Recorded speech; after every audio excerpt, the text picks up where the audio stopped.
for our 2-0 prowess. So fingers crossed, buddy. This is the one time I'm rooting for Team Random just so we can get into that Game 3. I mean, I always want to see a Game 3 if it's two good teams, you know? Yeah, I just always want to see more games in general, so... Yeah, just so people know, like, I've noticed this in the last 2 days we've been casting. Pretty much, when they do the decision of who gets side and pick, it pretty much goes like this. They do the coin flip. Whoever wins literally always takes first pick. And then the side who doesn't win always takes Radiant. So if you see a team that's Radiant, you can guess that they didn't win the coin flip. That's basically how it works. So, for now, like you were saying... OG coming in pretty strong into the second game after, I would say, pretty handedly beating Team Random in Game 1.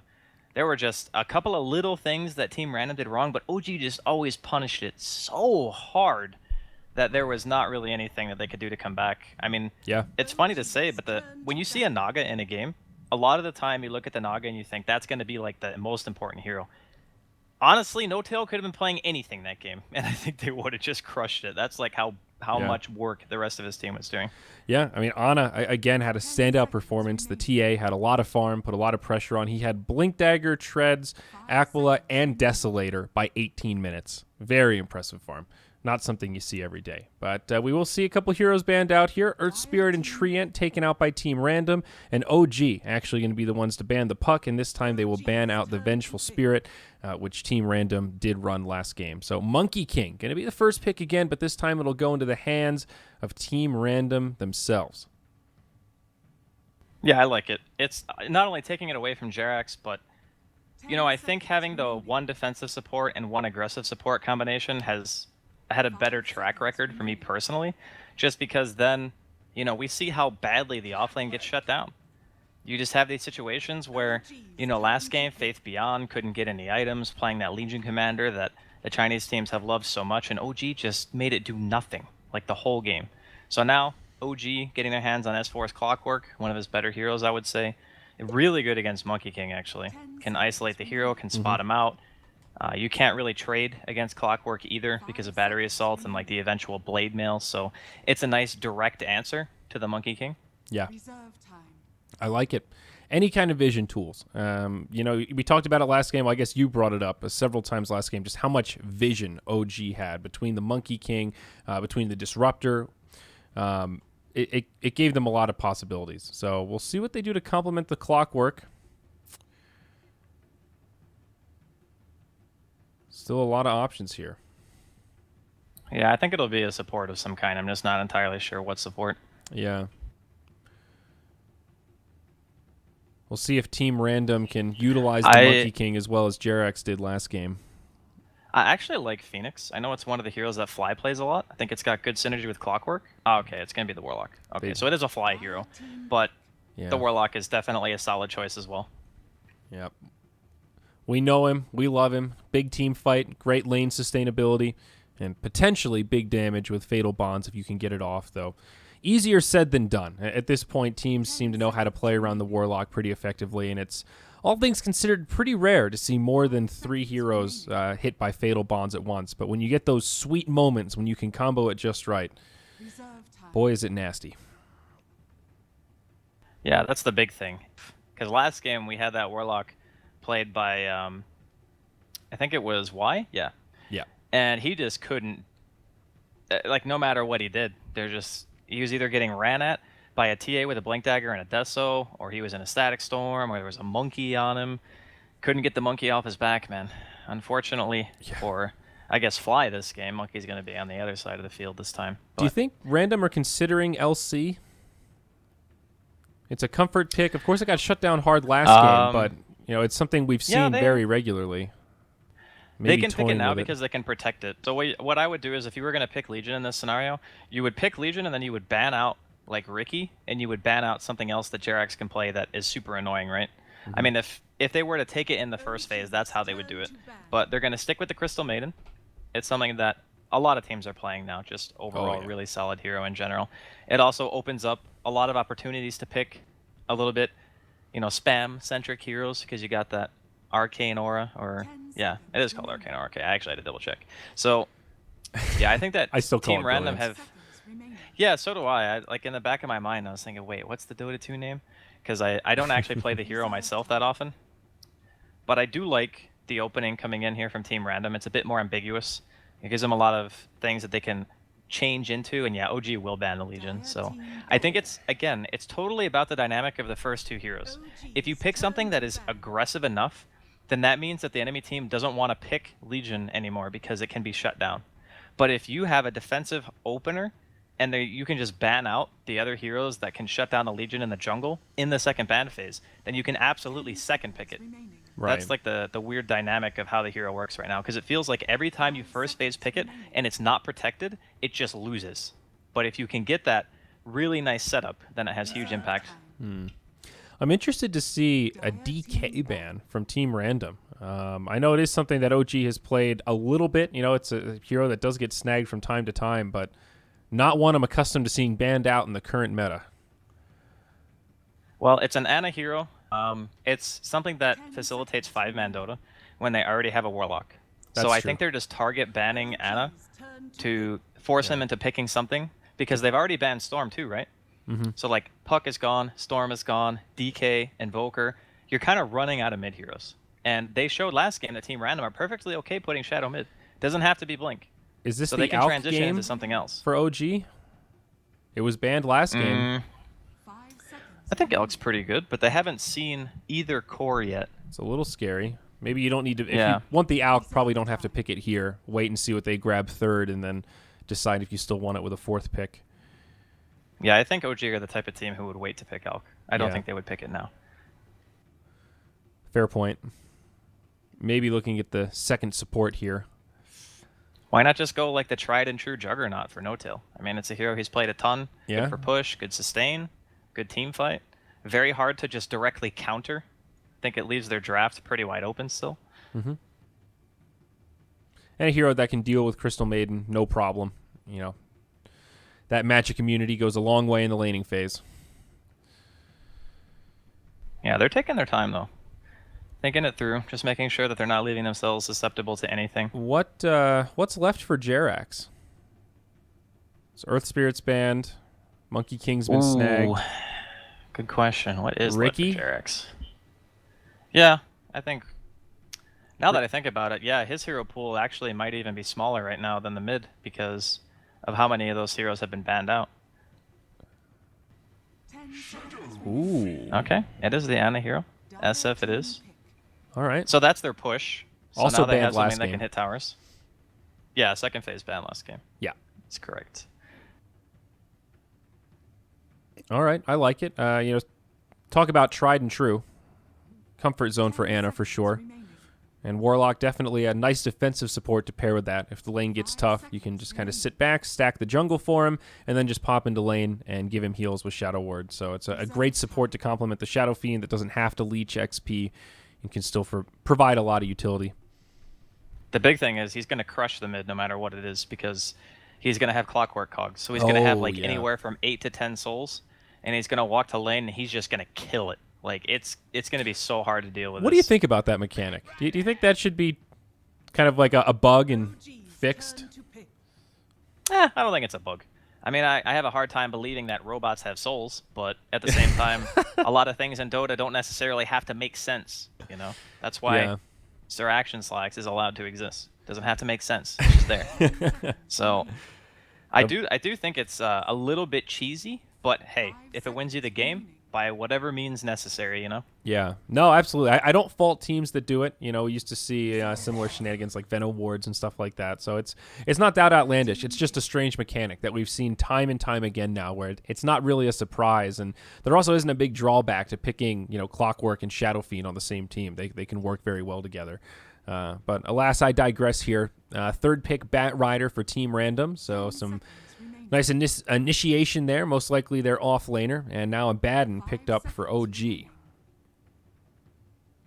Interesting. I'm actually thinking something like Morph now for OG. There is like nothing that they have on Morph at the moment on Team Random. So, and with the heroes that OG have, I mean, sure, it's a bit farm hungry, I think, to pick a Morph. But at the same time, you got really good heroes at the lane in the game too. So we'll see what happens. So this is a Jerax Abaddon then? Well, there you go. Oh, they took it. Speak of the devil. Still a good So I pick guess it for goes Team both Random. ways, right? Yeah. OG actually don't have anything to deal with it either. Now that I think about it, Pretty light on lockdown. No All right, silence. Now, this is the call of calls. Okay, this is where they YOLO the anti-mage, or it gets banned. Okay. I could see it. It's like a 50-50 matchup against the Morph. It's something that's I think pretty hard for them to deal with, but at the same time they also play Naga. So I guess maybe the Morphling was maybe a little bit of an ode to they were scared of Naga because Morphling technically is okay against it. You can replicate the Naga. You can do your own like kind of split pushing thing. You can burst really hard to kill the hero in general. It's just a very, very nice pick. So this is definitely Jerax Abaddon though, right? Like position 4 Abaddon. Is there any chance it's a position 4 so. Clockwork? I don't know if Jerax plays that. You know, I remember like the old Escape Squad used to play that. The Yapzor roaming Clockwork. Just kind of throwing it out there. I don't know that it's particularly likely, but food for thought. God, I guess either is plausible. Yeah. But I really think that they probably just duel offlane no matter what happens anyway. Just depends on who's going to be getting the farm. True. And I guess in that case, probably Abaddon holds the farm better. But at the same time, like you said, I don't know if Jerax plays Clock. The guy's amazing, so he probably does have a Clockwork. I just don't know if it's as good as S4's Clockwork. Right. We'll see. Now Lena, 5th pick for Team Random. Great matchup against Shadow Fiend. At least you have some burst damage. Combos very nicely with stuff like Crystal Maiden, Monkey King. And they take the Kunkka. What? Oh, my. So that's Jerax's hero, which means that it's... Is this a no-tail Abaddon? Abba? Safe lane Abaddon. All right. What's happening, Zyori? I'm in.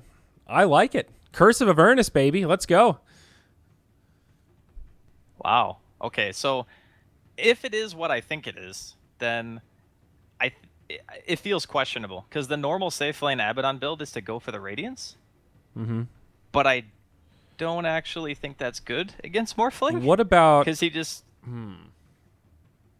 What is the build against Morphling if it's safe lane Abaddon? Is there any way it's a safe lane Kunkka? Could it be a Big Daddy Kunkka?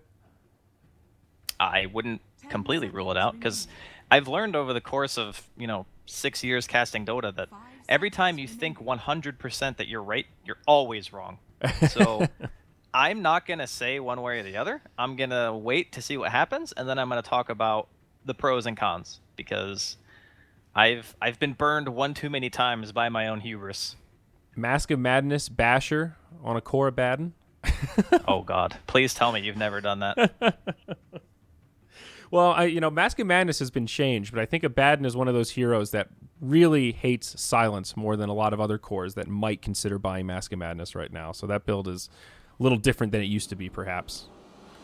Well, what you could do is you could, obviously shield yourself, and then you run in, and you pretty much ulti and then Mask of Madness, so that way you're healing for like more because you have less armor and whatever, just punching people. Okay. But yeah, it is going to be a safe lane Abaddon. So what I assume is they're going to go for more of like a mid-game timing, and they're going to go for like the Solar Crest Vlad's build, where they just really try to beef up their tower hitting hero or their front line, and then they just go for the sieges, and then getting the Solar Crest will help secure the Roshan easier, and they're actually kind of, I feel, on the clock this game. Game 1 Team Random were fighting against the Naga, and they were trying to establish some good map control and like win the game before No Tail came online. This time I think it's more about Team Random being the ones who you need to stop.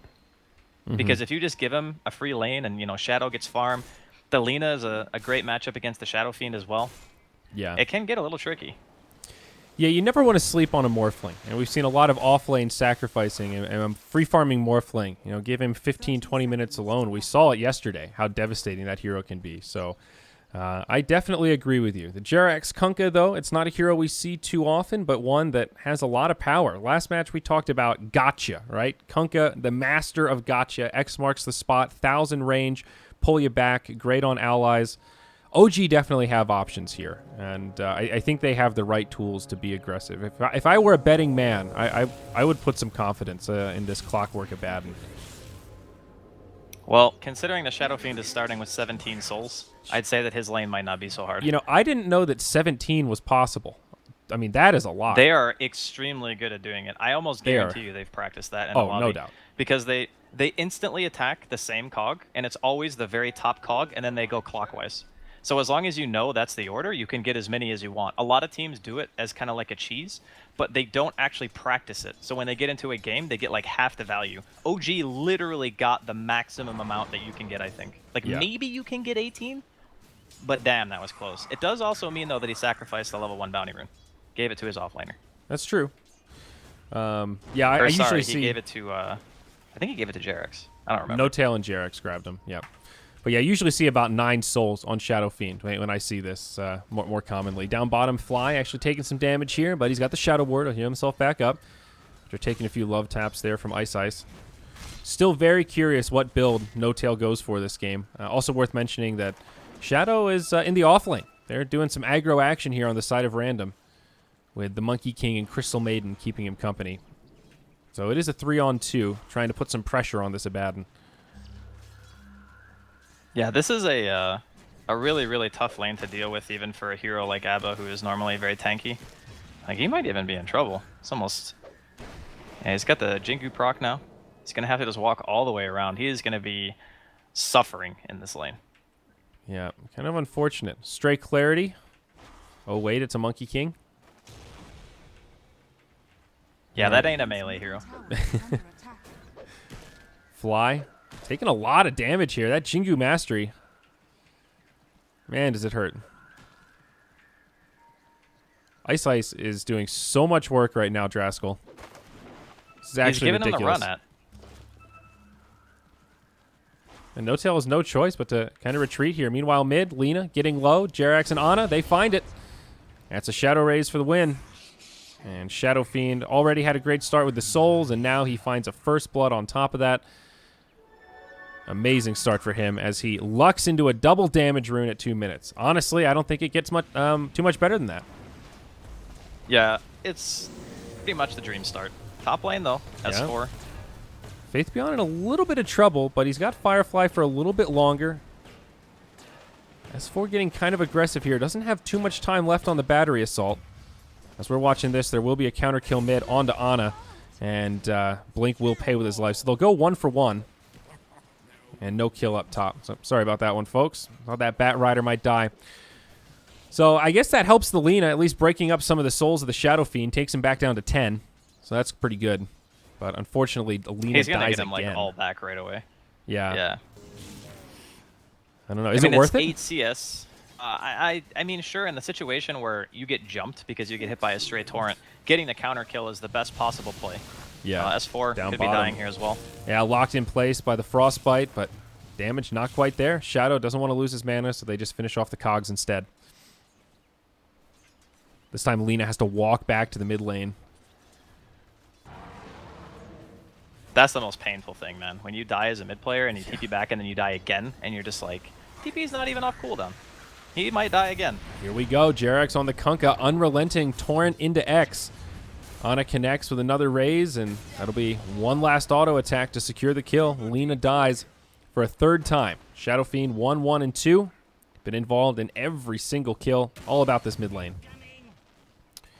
They need to, like, stop this dual off lane. Like, switch back up to normal lanes, put the Bat bottom, put Shadow top, and help this freaking Lina. Like, it is brutal right now. Almost level 5 on the Shadow Fiend. I mean, sure, the Lina is not really a full level behind yet, but you gotta remember, like, Lina, you kind of want to be playing from ahead. Yeah. He's got 9 CS in 4 minutes. Like, this is 20 and 26. Obviously, there are cogs in there, but still, 9 CS. Yeah. He needs help. This is brutal. And now Ana is just a level up on him. He can spam out the raises, and it just has more sustainability, a lot more to work with. Coming back to the bottom lane, S4 drops some cogs to break it up. It's now a safe lane try for OG, and Random will pull a rotation. No Tail's move to the off lane, and Ice continues to put pressure on. Connects with the Boundless Strike. Primal Spring may connect here, and this looks like it's going to be a kill for Random. Monkey King just doing too much damage as now Jerax rotates in. Beautiful torrent onto Faith Beyond, finds the counter kill, and maybe even two. Ice Ice trying to go blow for blow. He gets the Jingu Mastery, but it's not enough. Jerax just hits too hard, and he cleans it up. Still ends up well for OG, even when Random can find a kill on this Abaddon. I think he's actually been in, yeah, every single kill. Jerax has been in every single kill for OG, so 5 kills in 5 minutes. They killed Alina 3 times. He goes top, gets a double kill by counter ganking the heroes that were diving his Abaddon. Like, this is super good start. They could be setting something up here on Ana, though. Yep. 3 heroes. Frozen, Primal Spring, follow-up LSA, it's there. Now the Boundless Strike, Ana will die. Jerax, can he find the counter kill, though? Brings down Ice Ice easily. Not ideal for OG this time. It's a good rotation from Random.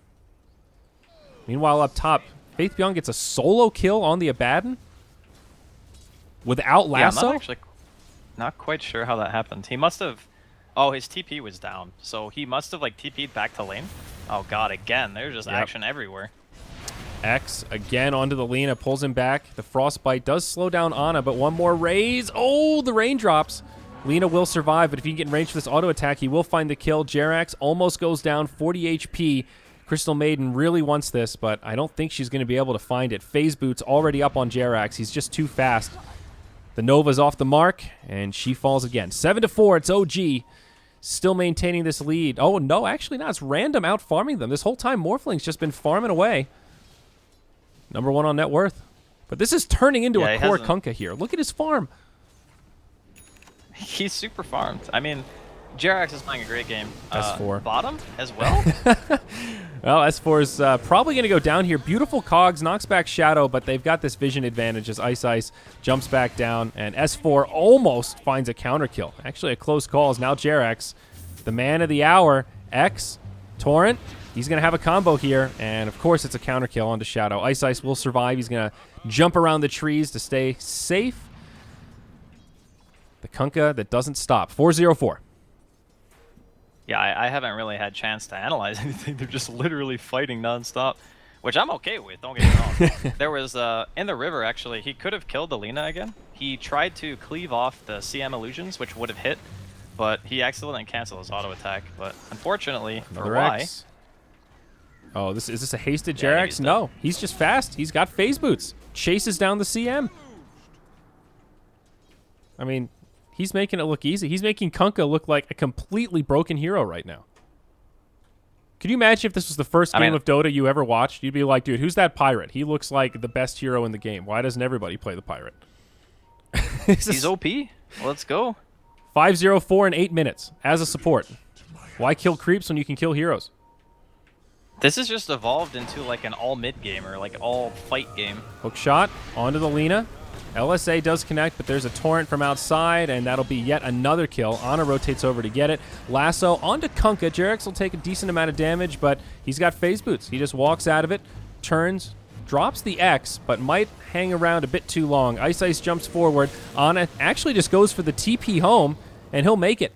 This could be the end of Jerax's streak. Oov, not going to be enough damage. They have no way to close the gap. Shrine not going to be up for 25 seconds, but he does have some reinforcements. Monkey King still in hot pursuit. He wants it, and he finds it. That'll be a 5x streak finished off, and Ice Ice, I think he lives here. They have no way to clear out these trees to finish him off. Melee hero. That's all I'm going to say. Melee hero. Hits him from like 450 range. Like, what? Oh, God. Yeah, but Blink's still really suffering here. Level 8 in the Shadow Fiend versus the... I guess he's almost level 7, but... Still not great. Ice Ice still stuck behind enemy lines. Yeah, maybe no he wants TP. To get a ward down? I wonder where he wants to ward. Is the plateau too obvious? Maybe try to cut the lane. They do have a sentry down here. He needs to be careful. Oh, no. Ana didn't see it. He wasn't looking. They'll still probably find it, though. though. Now he pings it. Plenty of time left on this sentry. They'll give it over to Jerax. That's unfortunate. Well, you win some, you lose some. And they scout him out. They spotted him. They know. They catch the X into Torrent, but he still springs away. What in the world? I didn't know you could do that. I think he just timed it like perfectly for when the X brought him back. What a hero. Ice taunting him a little bit here after that sick play. Drops the Boundless Strike. Jerax, he's got X in 1, but misses the Torrent, and we'll just back up. No Tail died while we were watching that, but... sorry, No Tail. Wait, he died with his ult off cooldown? S4 misses the hook shots, unfortunately. Yeah, it looks like it. How does this keep happening? I'd have to watch the replay. I didn't actually see how he died. Yeah. I'm assuming his ult couldn't have been up, right? Like, it had to have been popped from a much earlier point in time, and he must have been killed that way. It just came off cooldown in the grave. Yep, very likely. Well, a lot of action. This is definitely the most high-octane game that you and I have cast, and still it's random that are finding the better of the farm. One hero we have not talked about much, it's the Morphling, but he is still farming away. Perseverance, Brown Boots, Aquila. At 11 minutes, he'll just go right for the Perseverance. Yeah, like you were mentioning earlier, the crazy thing about this game is that even as many kills as there have from the side of OG, they're actually still not farming as well. Still behind in experience and gold overall. 3-man smoke here coming in from Team Random. Monkey King still not level 6, and also no Blink Dagger on Bat Rider, but he did pick up the Drum of Endurance. So a little extra movement speed, has some initiation power alongside the team. OG clumped up in the mid here. Are they going to smoke up themselves? Thinking about it, Jerax just pulled it out of the backpack.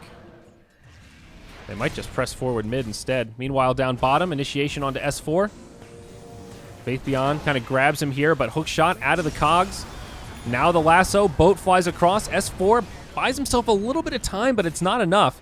It was a 3-on-2, and OG just don't have the resources, but now Ana's here. They bring down Ice. That'll make it a 1-for-1. Faith Beyond, TP's home. Jerax does not have mana for the spells. No way to stop it. Meanwhile, Shadow up top finishes off the Tier 1 tower and finds his level 10. This is like a very hard game to keep track of because just so many fights at the same time, you know? Yeah. There's a couple of heroes who are like super over-leveled comparative to what you would expect. Like, Fly's level 7 already. I mean, he's actually higher level than Jerax, which I guess kind of makes sense if you think about it from he's probably like pulling and getting a little bit more farm from that perspective. But yeah, now that the Golem is up, so I'm kind of expecting OG to maybe adopt more of a full team fight kind of approach. Because again, they do want to keep creating these chaotic situations. They just want to make sure that they're always coming out on top and abusing that cooldown. Torrent gonna miss here. Faith Beyond still in pretty deep. Doesn't really have much in the way of reinforcements. Monkey King is coming, but he still does not have the ultimate. And OG actually will just break it off. Ana goes back to farming instead of trying to pursue. Bat Rider lives. Very deep wards from Team Random right now. Plateau, right outside of the pole camp there. Good eyes on the nice enemy. Hook. Here we go. Mid lane. It'll be a nice pick on the Crystal Maiden. S4 sets it up. All right, should be a tower, I think. Yeah. I guess the CM is up really soon. Still a lot of damage on the Tier 1. They do have a glyph. There's still an option to make a hold.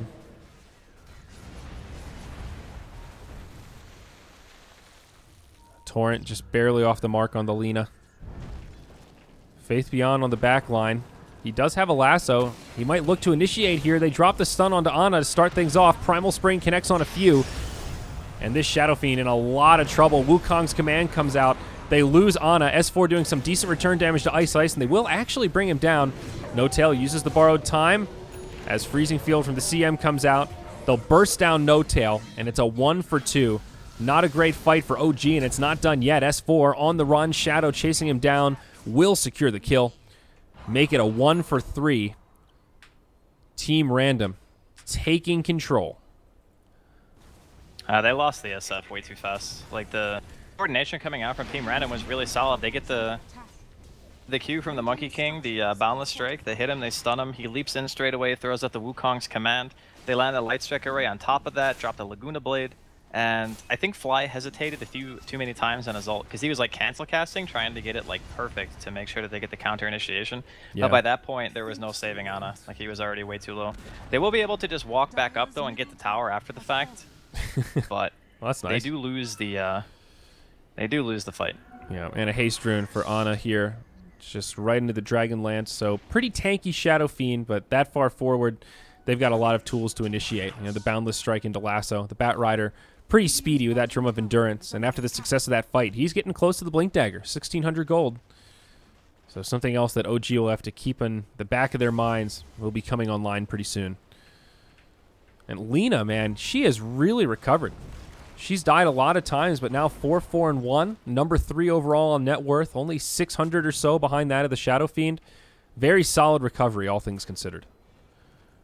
Alena does have really solid spam, and he's going the patented Bloodstone build, so he's got the Soul Ring and the Arcanes for just, you know, non-stop Light Strike Array, spam the Dragon Slave, get your creeps, you know, get your recovery going. And because he lived through a lot of the engagements, like the big ones, the one we just saw mid, he's able to kind of accrue that experience that he didn't get mid because he was dying so much. And it's also going to be a finish Lincoln's here on Shadow, so, you know, Team Random actually getting a lot of what they need and being able to just get to that point in the game where they're feeling very hard to fight into already. Absolutely. Midas up on the Abaddon, so No Tail in it for the long haul and not really in a position to fight at the moment. Not particularly tanky. They'll just hand over that tier 1 tower in the bottom lane as Shadow finishes it off. Andy, what do you think about this level 10 Lena talent? Cast range versus LSA. I feel like I've seen cast range mostly. Honestly, a little bit surprised to see the extra damage on the stun. Well, the main reason that you want to take damage is for when you're farming. Because without the extra LSA damage, you don't one-shot creep waves with your combo. You like need to hit the melee creeps once and then hit them again. But the melee creeps will just instantly die to the combo if you get that talent. So when you're going Bloodstone, it makes all the sense in the world. Because before, you used to have to choose between that and respawn time. And then no one got the damage because respawn time was OP. So yeah, now it's all about the farm game. Okay, cool. I like that. Good to know that that's the break point that makes it worth it. No Tail looking for Solar Crest out next. His team pushes that tier 1 tower up top. Meanwhile, Faith Beyond dies behind the tower. Laguna Blade comes out, but there's the borrowed time. Wukong's command as well. Ana again taking so much damage. It's blasted down, but it's Fly with a huge ult in return. They kill both the supports on the Dire. Faith Beyond in very deep, secures the kill on S4, but it could cost him everything. Hangs on to the lasso, actually brings down No Tail. It's Fly and Jerax, the last 2 survivors. Trying to put as much damage as they can into Shadow, but Lena's got a full mana pool, and she's going to come back in.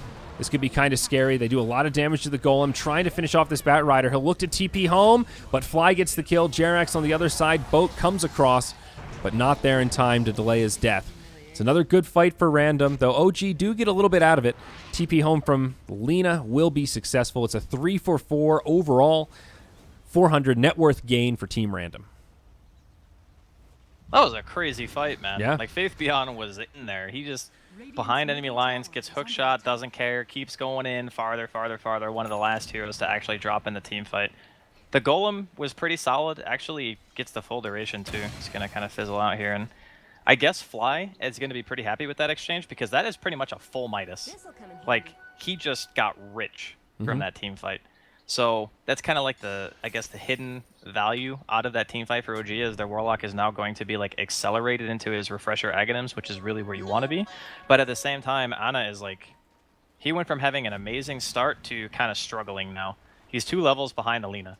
Well, I guess a level and a half to be more accurate, but he really, really needs BKB. Like, originally he was going to go for the SNY, but he's just getting bursted so hard by magical damage in the fights that he's changed his itemization. Originally he didn't want to buy this item, but feels like he needs it.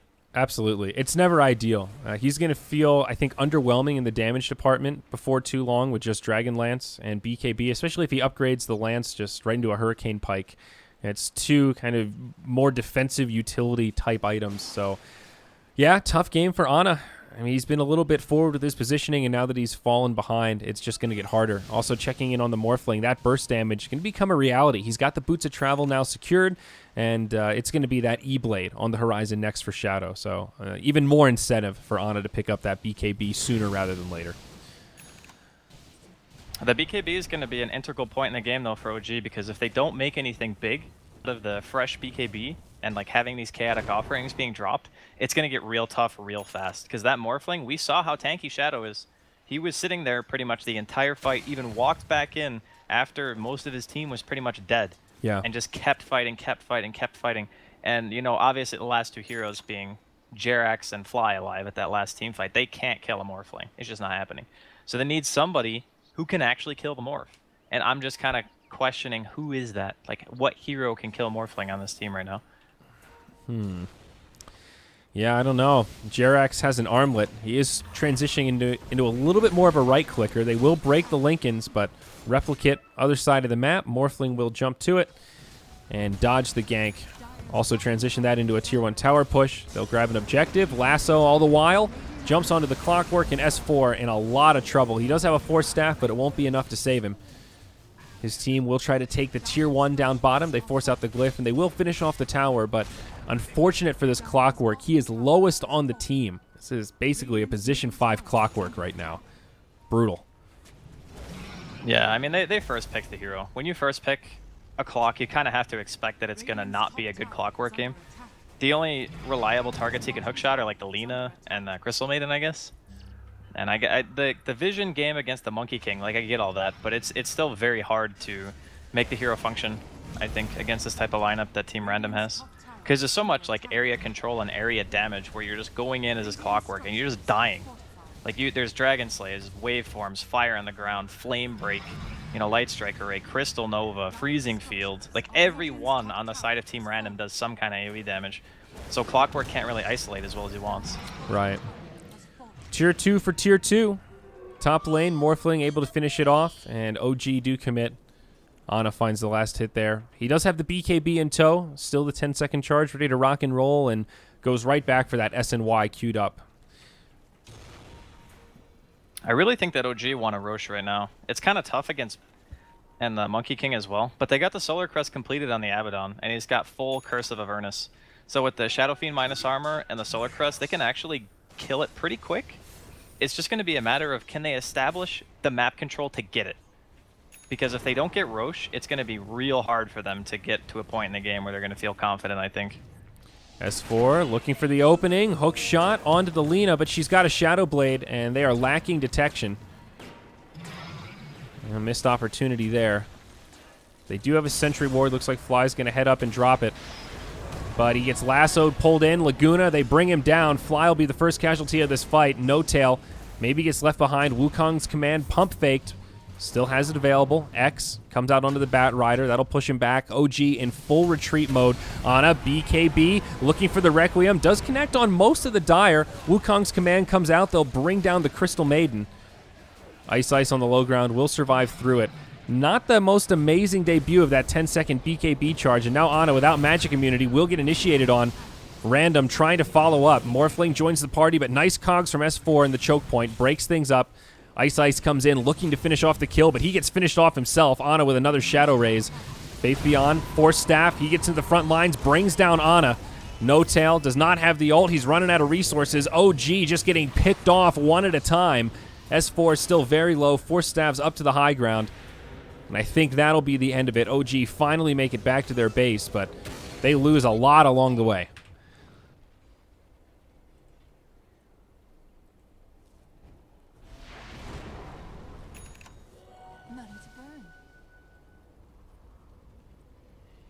Hello?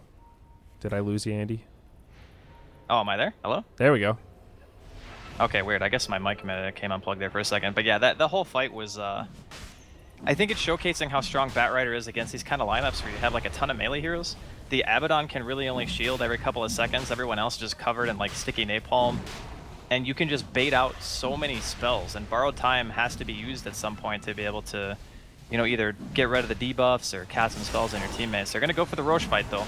Yeah, hookshot in on his Shadow. Roche is very low. S4 eats the Laguna Blade, but the Golem connects on most of the Dire squad. Roche dies to the Radiant, but it gets snatched by Faith Beyond.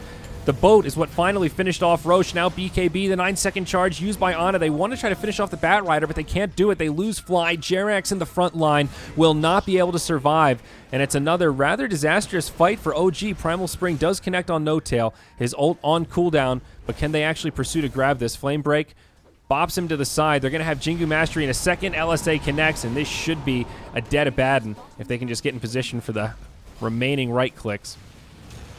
Maybe even more. Ana still not totally in the clear. Ice, well, he's just in a little bit too far. Going to end up handing over a freebie. Aegis does get utilized. Faith Beyond comes back to life. pretty much the only thing that goes the way of OG there is they get the last hit on Roche. So they get some extra gold that way, but the follow-up, disastrous. Well, they got the last hit on the Roshan, and they took the Aegis away as well. So, Yeah. I mean, at the end of it, it wasn't like ideal by any stretch, but you know, they'll take what they can get. The Aegis not being on Shadow, for example, or I guess you would probably just want to put it on Blink if you could. That means they probably could have gone high ground a little bit earlier, but it's already kind of at that stage in the game where you're looking at this and you're like, man, it is going to be so damn hard to deal with this morph. And I think he's just about to murder Jerax. He's got a DD. Looks like he's going to be scouted out here. Jerax is going to just go ahead and retreat. But yeah, it's rough at the moment. Jerax going for the pipe. That'll help a little bit. Is there any way they can itemize to try to deal with the Morphling? I mean, look towards something to break well, the Glimmer Lincolns. is up. Yeah, Glimmer. Say like Bloodthorn or something to be able to just lock him down and kill him. Monkey King gets caught. Jerax with the X Torrent. Do they have the follow-up, though? Ice on the run. Jerax with that low cooldown X pulls him back again, and they do have the right clicks to actually finish him off. Yeah, every pick is super important for OG at the moment. I think the Glimmer is a step in the right direction because it's a defensive item that's going to help Ana. Even after BKBing, you know, there's not really a whole heck of a lot that he can do. He throws out the Requiem, and then it's like, okay, well, I don't do enough right-click damage yet to really be that much of a threat to the cores, so I kind of need to rely on the rest of my teammates to follow things up, and we need a good rock. S4. Lina actually catches him with that LSA. Laguna to follow up, Yeah, and the auto attacks are there. The sniper rifle. Miss Lina inverse. BKB on the way for her also. God, he is just going ham this game. 3 levels higher than the SF even. Oh my god, they're going to find No Tail again. Yep, has the borrowed time, of course. Blink in Hot Pursuit does not have Laguna Blade for 27, so they're a little bit light on burst damage, but Faith Beyond does have a lasso. And that's it. They won't go for it. Now you can tell, though, just by the posturing that, you know, OG are feeling the pressure. Faith Beyond's got that gem. They're dewarding. There's only one thing of vision up on the side of OG currently, and that's on the other side of the map where, I mean, I guess it's a pretty good ward, but at the same time, you're not really going to get control of your jungle back, I think, anytime soon. I'm just kind of wondering if there's like a big item that OG can pick up that's actually going to be able to turn the game, because right now it just feels like Team Random has this stranglehold on the map. And now there's a BKB on Blink. My lord. All right, this is getting real hairy. Yeah. BKB about to be delivered. I mean, Bloodthorn is the only item that comes to mind for me. If they can break the Morph Lincolns and Bloodthorn him. It's not even, that's not even a thing. Like, yeah. He's going to have BKB by the time the Bloodthorn is even close to being accomplished. Because Bloodthorn is like 7,000 some odd gold, and then... Yeah, it's super expensive. I mean, Shadow Fiend has Lincolns queued up. All right, this is pretty nice if they can get a kill on Faith Beyond. Force Staff down as S4 hook shots in. Very awkward positioning as he gets caught on the cliff. Kind of unfortunate, but they still get the kill. Crystal Maiden very low, but moves around through the trees and will live. So, nice pick off. But yeah, Lincoln Sphere coming out on the Shadow Fiend, another defensive item. I mean, he has to stay alive. That's definitely true. By the way, very clutch pickup there from Y. He got the gem off Faith Beyond as he died. Like, Ana pinged it as it hit the ground, but I don't think the rest of OG either noticed fast enough, but the bat was their gem carrier, and they didn't recover the gem. It would have been a much, much bigger win if they could have gotten that for themselves and, you know, walk around, deward their side of the map, maybe get a little bit of breathing room, but yeah, Team Random not allowing themselves to fall prey to that kind of stuff. Yeah, and of course, the E-Blade now out on the Morphling. And he'll be moving towards BKB next. Farming boat used here in the mid lane. Still have not seen that 10-second charge from the Lina either. No fresh magic immunity with Shiva's Guard on the way.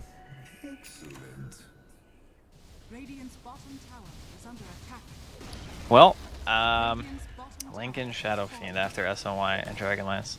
I'm really concerned about their damage output. I mean, I know there's like the synergy of, okay, Kunkka Boat with Fatal Bonds, the Tidebringer, the Shadow Fiend Requiem, like all that stuff on paper sounds great. But both cores on Team Random have BKBs. Like, you need to right-click for damage. Lots and lots and lots of damage. And I'm just having a really hard time. Like, well, it's not even just the fact that he doesn't have it, it's how many inventory slots do you have? Double damage rune. Step in the right direction.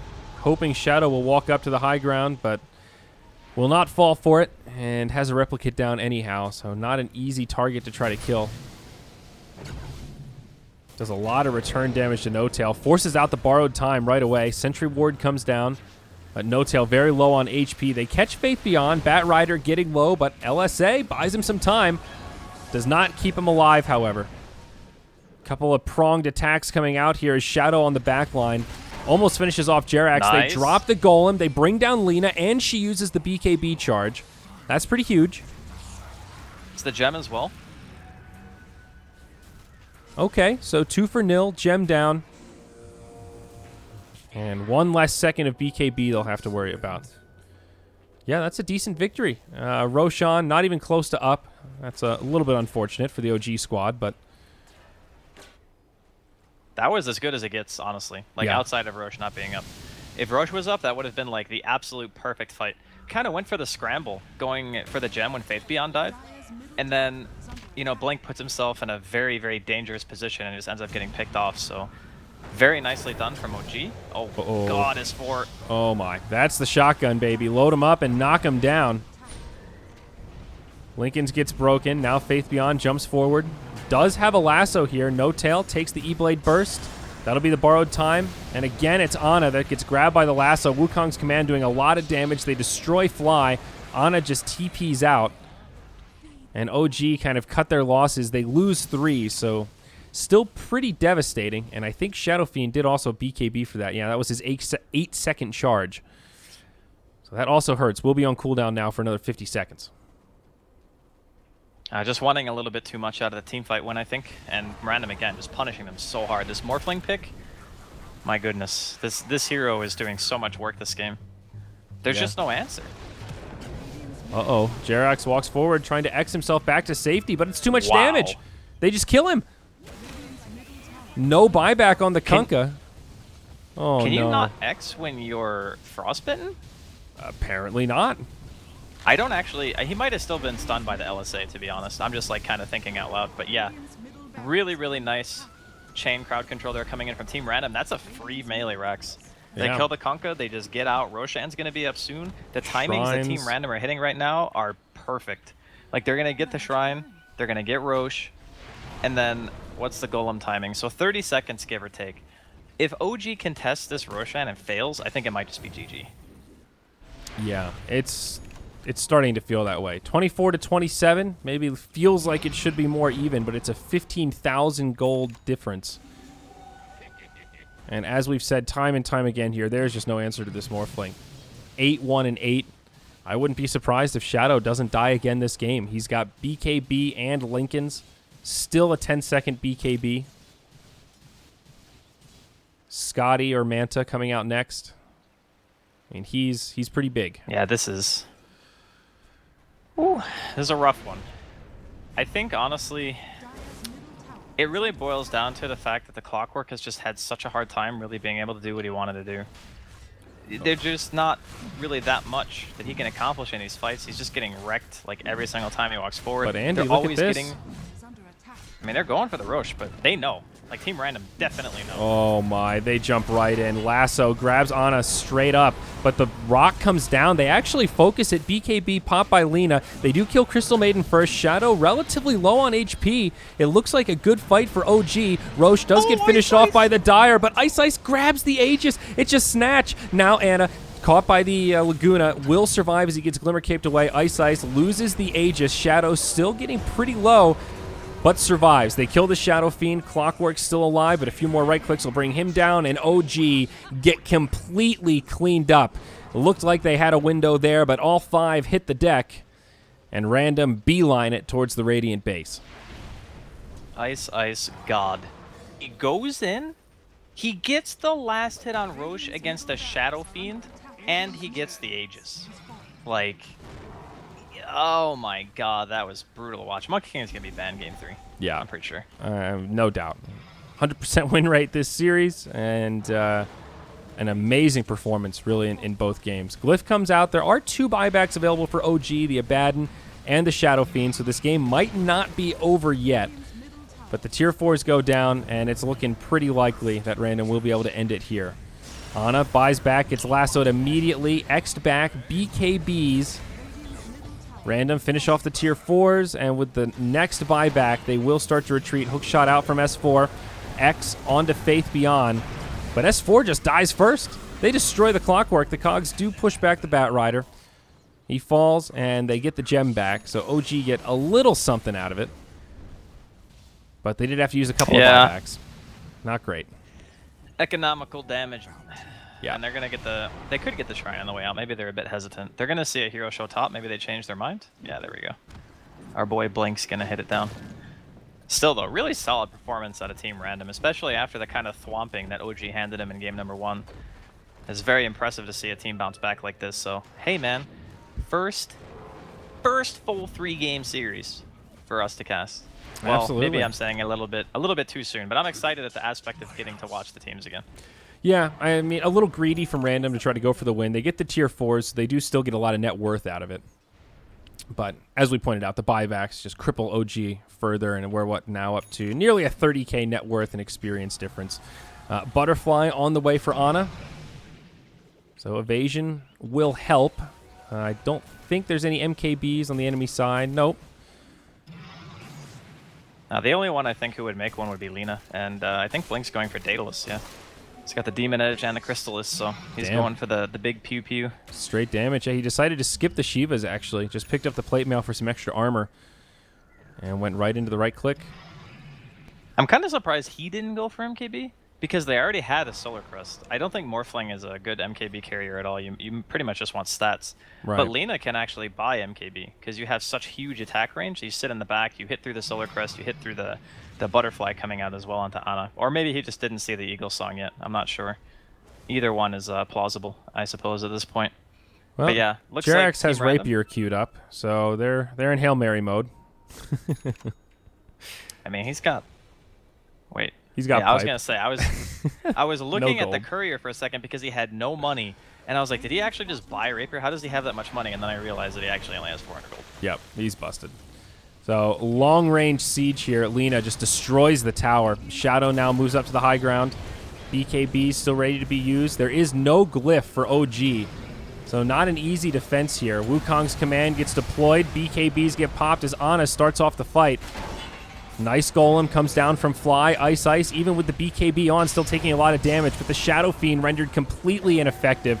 Laguna'd and just destroyed as now No Tail presses forward, gets dropped as well, and that'll be it. They'll call it. Final fight's a quick 3-0, and we are moving to an ace match game 3. Really well played from Team Random. Again, bouncing back from the game 1, pretty one-sided in favor of OG. This time, I really felt like S4 and No Tail really struggled. Like they put a lot of emphasis on getting Ana, the souls in the beginning of the game, and then he's up against a Lina, and it's like those souls, they do help, but at the same time, even after killing Blink, he still ends up dying when they go for the 2v1 on the second kill. So then Blink's like, okay, well at least I got a trade. Then he gets like 3 more kills after that, and they just keep focusing everything on the Shadow Fiend because the way the OG have drafted, he's kind of like the solo core. Lina loves playing against one core hero. So does Bat. Bat and Lina just both go, oh, if we just kill the Shadow Fiend, the fight's over. So they just kill the Shadow Fiend every single fight, and then there's nothing else to follow it up. And because OG's initiation isn't as like... I would say it's not as punishing, because they can't pull a hero out of position. They can just hook in, and that's it. So right. Yeah, I think that Team Random had a really good idea this game. The Bat Rider crushed the Abaddon at every stage in the game. S4 couldn't find anything, and then everyone else kind of fell under the pressure. Yeah. Tough game for OG. It also felt like Abaddon just kind of rendered ineffective. Really tough game for No Tail after those initial lane rotations. So this is it, folks. The final cast for Draskell and I. We're going to have a quick break and then get into Game 3 of OG and Team Random. Stick around because there is more Dota 2 coming your way.